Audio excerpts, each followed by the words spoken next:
Amongst the chaos and barbarism in Tarkov, certain groups of individuals are quick to capitalize upon the death and destruction around them. And while their motives range from altruism to greed and personal gain, one thing they all share in common is that they maintain a stable connection to the outside world and that they are able to source food, water, weapons, and supplies for anyone who can pay, and sometimes in exchange for getting their hands dirty. These are the stories of the shady men and women who keep Tarkov's machine of death well oiled with the blood of both innocents and the guilty. These are the dealers of Tarkov.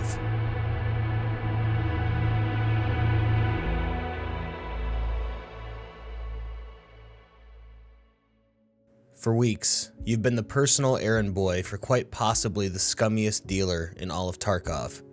Some lowlife that calls himself Skier. In reality, he's not much of a dealer at all, but more of a peddler of various odds and ends while trying to stick his finger in every pie that he can find. But tonight, he has a special deal.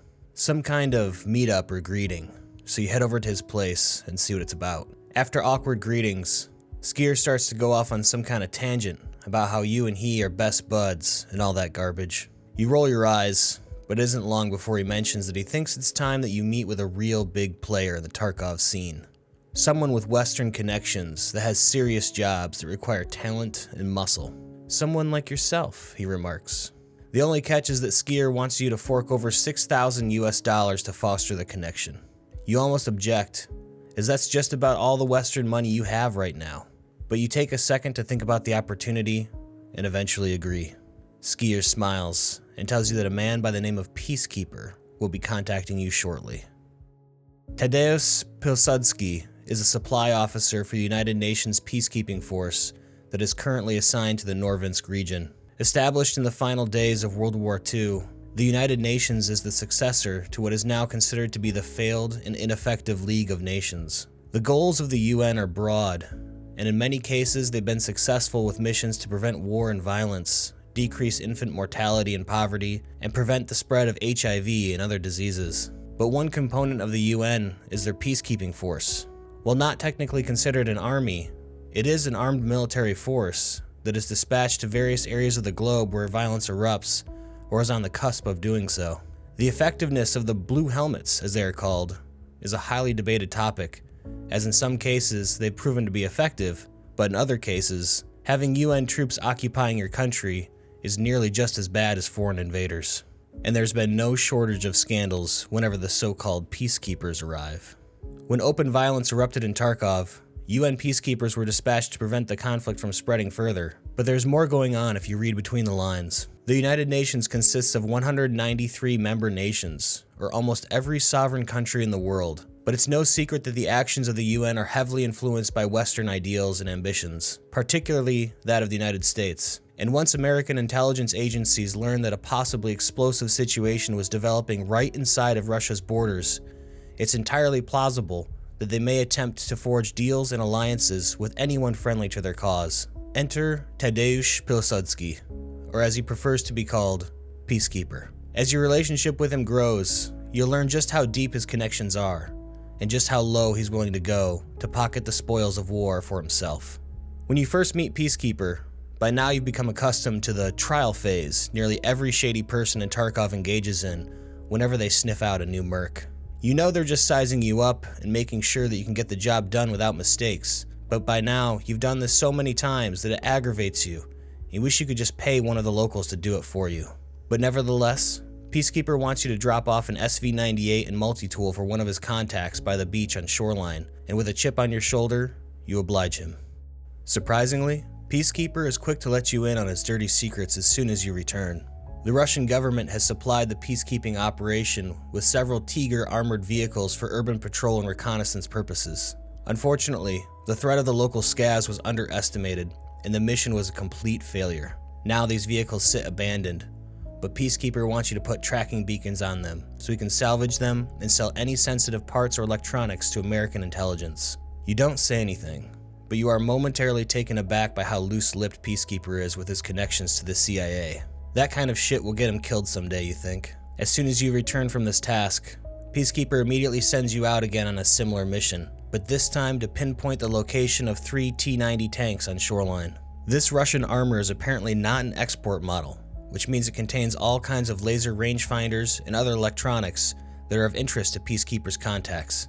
You complete the task for him, but you begin to wonder if these types of jobs are going to put a price on your head. But now is not the time to worry about such things, as Peacekeeper is now funneling massive amounts of much needed gear and US dollars into your stash. After a few restless nights in your hideout, you haven't heard of much work from other dealers, so you decide to visit Peacekeeper again.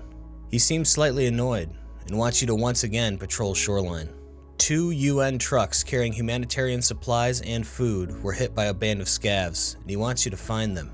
You're confused for a moment, as not only could his own UN troops do this job, but since when did Peacekeeper care about the actual mission in Tarkov, or helping the locals? But it begins to make sense when he reveals that half of the supplies on those trucks were intended for some isolated pockets of USEC operators, paid for, of course, out of the UN budget. Worse yet, he wants you to wear a hand-me-down blue helmet uniform while you do this task, in case any prying eyes happen to snap a photo of you handling the stuff. You almost refuse, but the payout is almost $1,000, so you grab the shitty blue armor that screams, "Shoot me here for free stuff," and head out the door.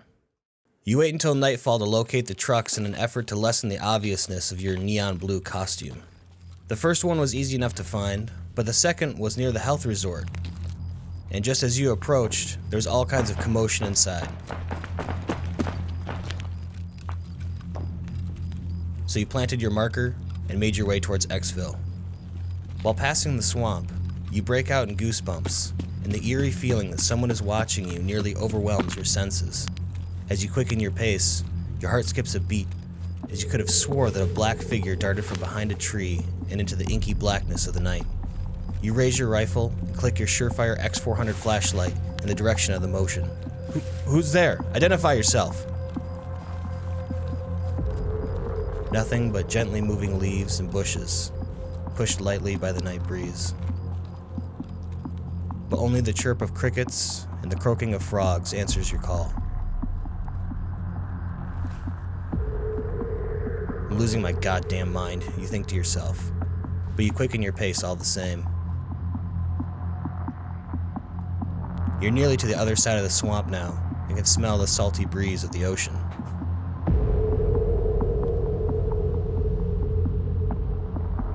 Suddenly, another featureless figure darts from behind a bush to your left, and this time you are absolutely certain it wasn't your imagination.